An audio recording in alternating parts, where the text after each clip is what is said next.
A área de tecnologia, ela vem sendo questionada por muitos e muitos anos, eu acho que vai continuar sendo questionada, porque realmente é muito estratégico, né? Na década de 90, final da década de 90, as organizações elas tinham como grande objetivo organizar o back-office da empresa, né? Então, foi o boom do ERP nas organizações. Não à toa, lembro que a gente tinha algumas pesquisas em que o profissional de tecnologia, que nem chamava CIO ainda, ele respondia para o CFO, para o cara de finanças. Então o olhar era olhar de custo, era um olhar de deixar as máquinas rodando e não deixar a luz apagar. Essa era a visão da área de tecnologia, respondendo para um profissional que é um profissional financeiro, né? Totalmente financeiro. Ao longo do tempo isso foi mudando com a tecnologia se expandindo, né? O front office ganhando força, e aí começaram a aparecer os softwares, começaram a aparecer gestão de jornada do cliente, e que é o que é até hoje, é o que vai continuar, que é olhar no cliente, não olhar no back-office. E quem ia poder fazer esse tipo de transformação era o executivo de tecnologia, que já estava ali naquela cadeira. Eu lembro que durante esse período, um grande grupo de pesquisa global divulgou um estudo em que, num período, acho que tem uns 15 anos atrás, que em 5 anos, mais de metade do orçamento de tecnologia estaria na mão do executivo de marketing e não do profissional de tecnologia. E aí a gente foi provocado na IT Media a mostrar a relevância que esse profissional tem e deve ter, né, na cadeira, e ele que tem que ser a grande figura de transformação nas empresas. E passaram-se os 15 anos, não foi o profissional de marketing que tem esse orçamento de tecnologia, continua sendo na cadeira de TI. Não importa a nomenclatura, se é CIO, se é um cara, o CTO, se é o CDO, não importa a nomenclatura. O que importa é que essa cadeira é completamente estratégica e vai continuar sendo muito estratégica. Então esse é o grande desafio que tem que ser feito para que o profissional seja desenvolvido e perceba que ele é o responsável para a grande transformação nas organizações, né? Alguns já estão sendo bastante reconhecidos por isso, vários já se tornaram CEOs de empresas, outros com cargos bastante estratégicos, boa parte fazendo parte de board mesmo das organizações e não mais um cara de TI que ficava no back-office, mas existe uma grande parte também que ainda não se mexeu, né? Então é aí que eu acredito que essa cadeira, que foi o início da minha fala, que foi muito questionada, ela vai continuar sendo, mas é essa cadeira que vai ser responsável pela transformação. Se o profissional não achar e não identificar que é ele que vai fazer isso, ele vai ser trocado, mas é outro que vai fazer naquela posição.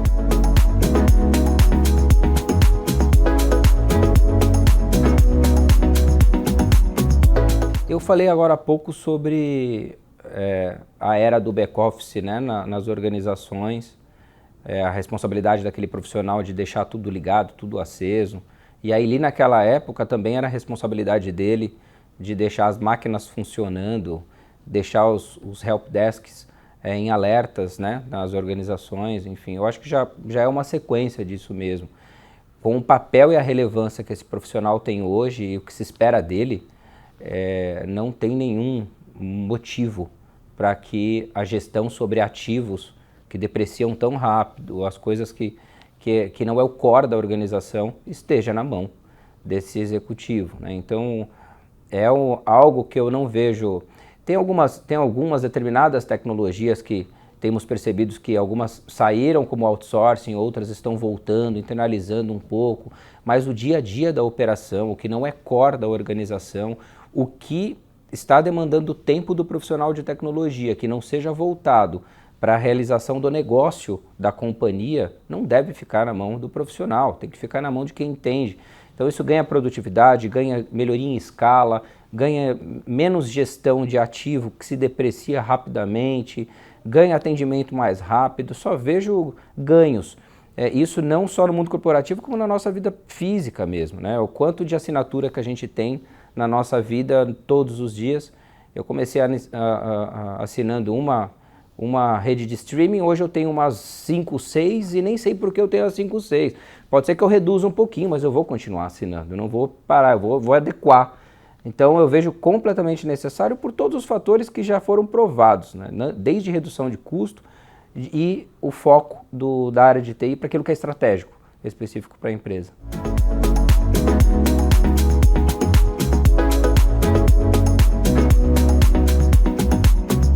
Te respondo isso com um estudo que saiu há 2 meses pela IT Media, que foi sobre os profissionais de tecnologia e o momento deles no ambiente de trabalho.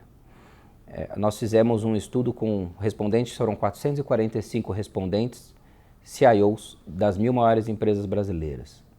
55% desses profissionais têm mais de 50 anos. Esse é um dado. É só um dado por enquanto, né? Porém, 65% deles não pretendem mudar de emprego, pretendem continuar lá. Já no universo dos respondentes de 25 a 35 anos, estão abertos a uma nova posição de trabalho, mesmo estando, obviamente, já numa empresa. Por que eu quero dizer com isso, né, que é o grande desafio? Primeiro, o desenvolvimento desses profissionais. Eles entenderem que eles precisam ser o grande fator de transformação das empresas.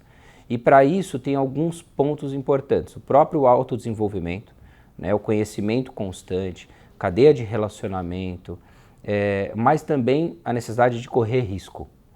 E quando uma pesquisa como essa demonstra que mais de 50% das pessoas tem mais de 50 anos e a grande maioria não pretende mudar de emprego, eu não vejo com bons olhos. Eu vejo como uma zona de conforto esperando o tempo passar para eu parar. Aí é um grande dilema. E a gente acaba identificando que algumas destas empresas que têm executivos nesta faixa etária e que não estão assumindo risco, vendo essas oportunidades, estão trocando esses executivos de uma forma até mais acelerada do que o normal. Então, o grande desafio dessas pessoas é identificar que eles são e serão os responsáveis pela transformação na empresa e eles têm que correr os determinados riscos para transformar. Vários já fizeram, estão fazendo, estão ganhando notoriedade, estão ganhando novos desafios, estão ganhando novas posições, mas outros não. Então essa é o grande dilema que a gente tem pela frente, mas mais o profissional, porque a mudança de profissionais de tecnologia em grandes organizações também está crescendo muito. Então talvez por conta de um dado como esse que a gente está vendo.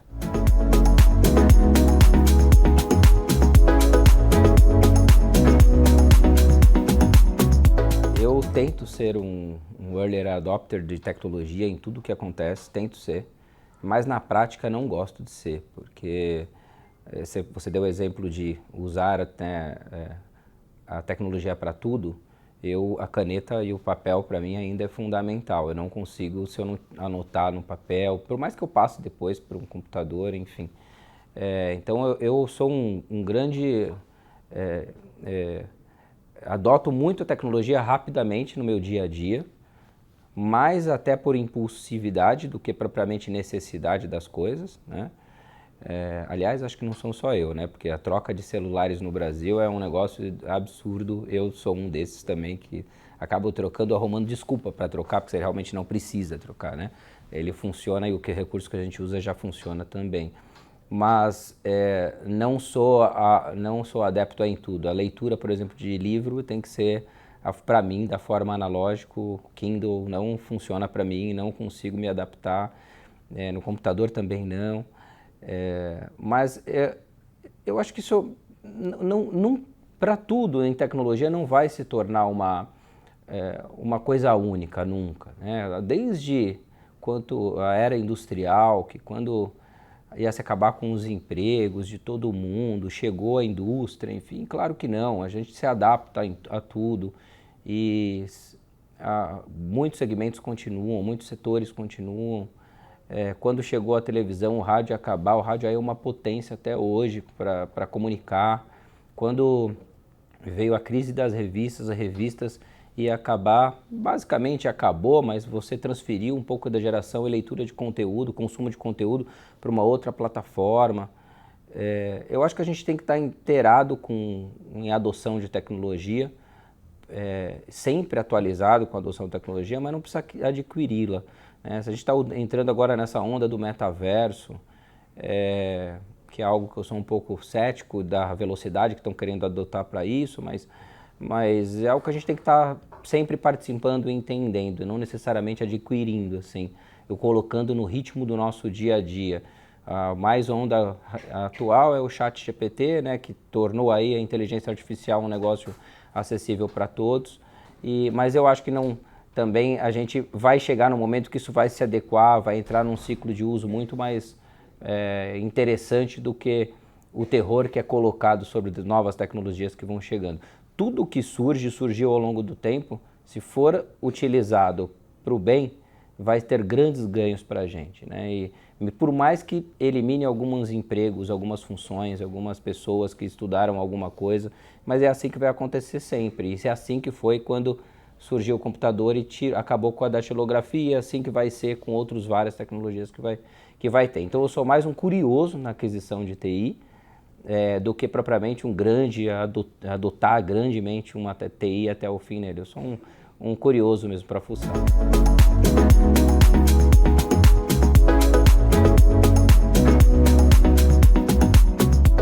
O primeiro é Homo Sapiens, né, uma história da humanidade, que é do Yuval Harari.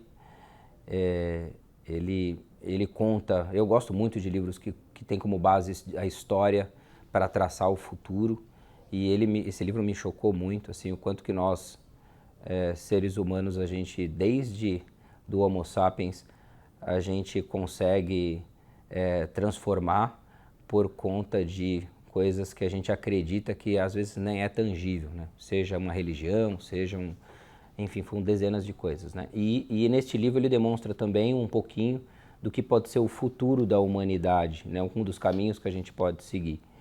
Esse livro é um dos que eu prefiro.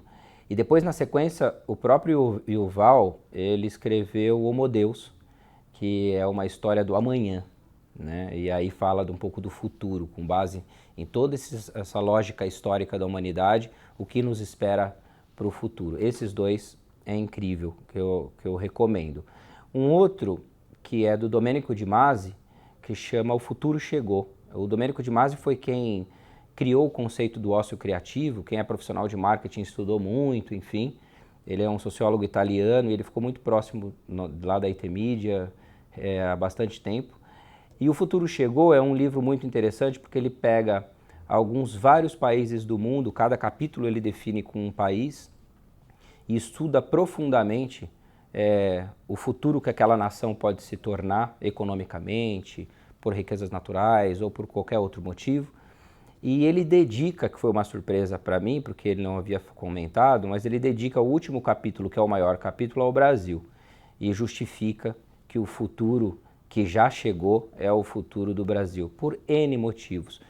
E esse é um livro que ele publicou, eu acho que tem mais de 5 anos ou 4 anos, o Domênico, e hoje a gente já vê coisas acontecendo nesse cenário, né? O Brasil sempre se apoiou na Europa como exemplo econômico ou de nação.